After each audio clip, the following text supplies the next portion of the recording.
ವಿಟ್ಲ ದೇವತಾ ಸಮಿತಿ ವತಿಯಿಂದ 47ನೇ ವರ್ಷದ ಸಾರ್ವಜನಿಕ ಶ್ರೀ ಶಾರದಾ ಮಹೋತ್ಸವ ಪ್ರಯುಕ್ತ ಅದ್ದೂರಿ ಶೋಭಾಯಾತ್ರೆ ವಿಟ್ಲದಲ್ಲಿ ನಡೆಯಿತು.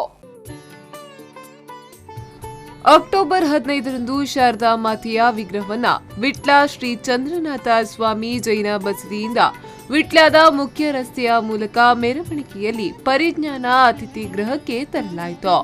ಬಳಿಕ ವೇದಮೂರ್ತಿ ಮಂಜೇಶ್ವರ ವಿಕಾಸ್ ಭಟ್ ಅವರಿಂದ ಶಾರದಾ ಮಾತೆಯ ವಿಗ್ರಹ ಪ್ರತಿಷ್ಠೆ ನಡೆಸಲಾಗಿತ್ತು. 4 ದಿನಗಳ ವೈದಿಕ ಹಾಗೂ ಧಾರ್ಮಿಕ ಕಾರ್ಯಕ್ರಮ ನಡೆಯಿತು. ವಿಟ್ಲ ಸೀಮೆಯ ಭಕ್ತರು ಶಾರದಾ ಮಾತೆಗೆ ವಿವಿಧ ರೀತಿಯ ಪೂಜೆಗಳನ್ನು ಸಲ್ಲಿಸಿದ್ರು.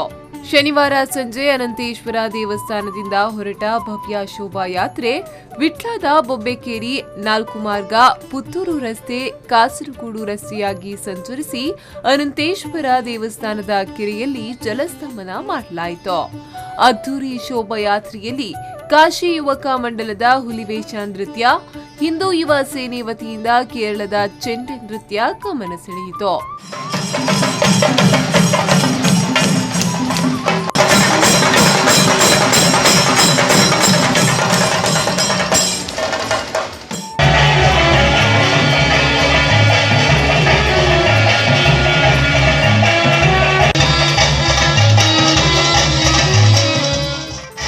ಪಂಚಲಿಂಗೇಶ್ವರ ಭಕ್ತವೃಂದ ಮೊದಲಾದ ಸಂಘ ಸಂಸ್ಥೆಗಳ ಸ್ತಬ್ಧ ಚಿತ್ರಗಳು ಭಕ್ತರ ಆಕರ್ಷಣೆಗೆ ಕಾರಣವಾಯಿತು. ಅದಲ್ಲದೆ ರಸ್ತೆಯುದ್ದಕ್ಕೂ ಕೀಳು ಕುದುರೆ ನೃತ್ಯ, ಮಹಿಳಾ ವೇಷಧಾರಿ ಗೊಂಬೆಗಳ ನೃತ್ಯ, ಕೋಳಿ ಆಕೃತಿ ಬೊಂಬೆ ಕುಣಿತ, ಬಾಯಿಯಿಂದ ಬೆಂಕಿಯುಗುಳುವ ದೃಶ್ಯ ರೋಮಾಂಚನಕಾರಿಯಾಗಿತ್ತು. ಡಿಜೆ ನೃತ್ಯದಲ್ಲಿ ಮಕ್ಕಳು ಕುಣಿದು ಕುಪ್ಪಳಿಸಿದ್ರು. ವಿವಿಧ ಬ್ಯಾಂಡ್ ವಾದ್ಯಗಳು ಶೋಭಾಯಾತ್ರೆಗೆ ಮತ್ತಷ್ಟು ಮೆರುಗನ್ನ ನೀಡಿದೆ.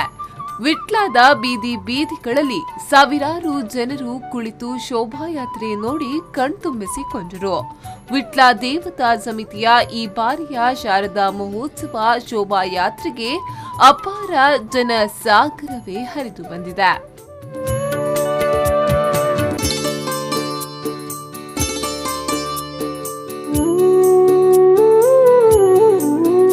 ವಿಟ್ಲ ದೇವತಾ ಸಮಿತಿ ಅಧ್ಯಕ್ಷರಾದ ರಾಧಾಕೃಷ್ಣ ನಾಯಕ್, ಕಾರ್ಯದರ್ಶಿ ಗೋಕುಲ್ದಾಸ್ ಶೆಣೈ, ಜೊತೆ ಕಾರ್ಯದರ್ಶಿ ಸುದರ್ಶನ್ ಪಡ್ಯಾರ್, ಸುಭಾಷ್ ಚಂದ್ರ ನಾಯಕ್, ಎಂ ನಿತ್ಯಾನಂದ ನಾಯಕ್ ಮೊದಲಾದವರು ಭಾಗವಹಿಸಿದ್ರು.